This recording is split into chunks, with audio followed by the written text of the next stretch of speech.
لازماً ہوتما میں ڈالے جائیں گے.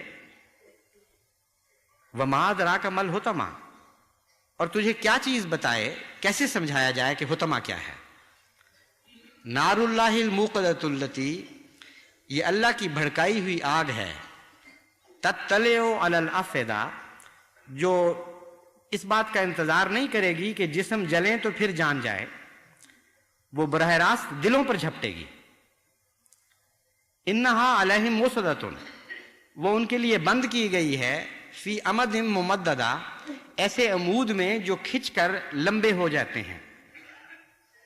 ان کے الاسٹک چیز ہو، جس طرح یا اسپنڈل کی شکل کی چیز ہو، جب اس کے اندر سے دباؤ بڑھتا ہے تو وہ پھیل کر لمبی ہو جاتی ہے، مخروطی شکل اختیار کر جاتی ہے. اور یہ نقشہ کھینچا ہے کہ یہ آگ ہوتما میں بند کی گئی ہے اور اس وقت پھٹے گی ان پر جب یہ کھچ کر اندرونی دباؤ کے نتیجے میں لمبی ہو جائے گی.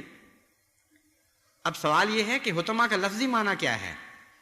ہوتما کا لفظی معنی تو ذرہ ہے، ایسی چیز جسے توڑ توڑ کر ریزہ ریزہ کر دیا گیا ہو، اس کو عربی میں ہوتما کہتے ہیں. اب ظاہر بات ہے کہ کوئی انسان سوچ بھی نہیں سکتا، خصوصاً حضرت محمد مصطفیٰ صلی اللہ علیہ وآلہ وسلم کے زمانے کا انسان تصور ہی نہیں کر سکتا کہ چھوٹے ذروں کے اندر آگ بند کی گئی ہو اور ان کو کھینچ کر لمبا کیا جا رہا ہو اور پھر وہ بیضوی شکل یا ستون کی شکل اختیار کر جائیں اور پھر پھٹیں اور پھر وہ آگ ان کے لیے کھول دی جائے. یہ بظاہر جو عربی لفظ کے لفظی معنی ہیں اس کے ساتھ اس معنی کا بڑا شدید ٹکراؤ ہے.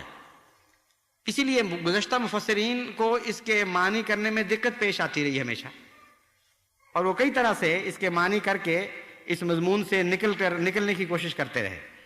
امر واقعہ یہ ہے کہ یہاں پہنچ کر اس زمانے کا انسان پھنس جاتا ہے جس کے تصور میں ایٹم بم کا کوئی بھی شائبہ نہیں، یعنی اس کو خیال بھی نہیں کہ ایٹم بم کوئی چیز ہو سکتی ہے.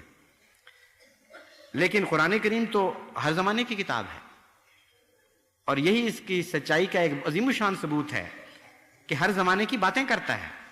اگر ہر زمانے کی کتاب نہ ہوتی تو ہر زمانے کی باتیں کیوں کرتی اور اتنا کھول کھول کر کیوں کرتی؟ تو ہوتما کہتے ہیں انتہائی باریک ذرے کو جسے کوٹ کوٹ کر ریزہ ریزہ کر دیا گیا ہو. اور قرآن کریم نے فرمایا کہ ہوتما میں ڈالے جائیں گے. اب باریک ذرے میں انسان کس طرح ڈالے جا سکتے ہیں، کس طرح مبتلا کیے جا سکتے ہیں؟ تبھی فوراً فرمایا وما ادراک مل ہوتما، اے موجودہ انسانوں، یعنی اس کا ایک ترجمہ یہ ہو سکتا ہے تمہارا علم بڑا محدود ہے، اب ہم تمہیں کس طرح سمجھا دیں کہ ہم کیا کہنا چاہتے ہیں.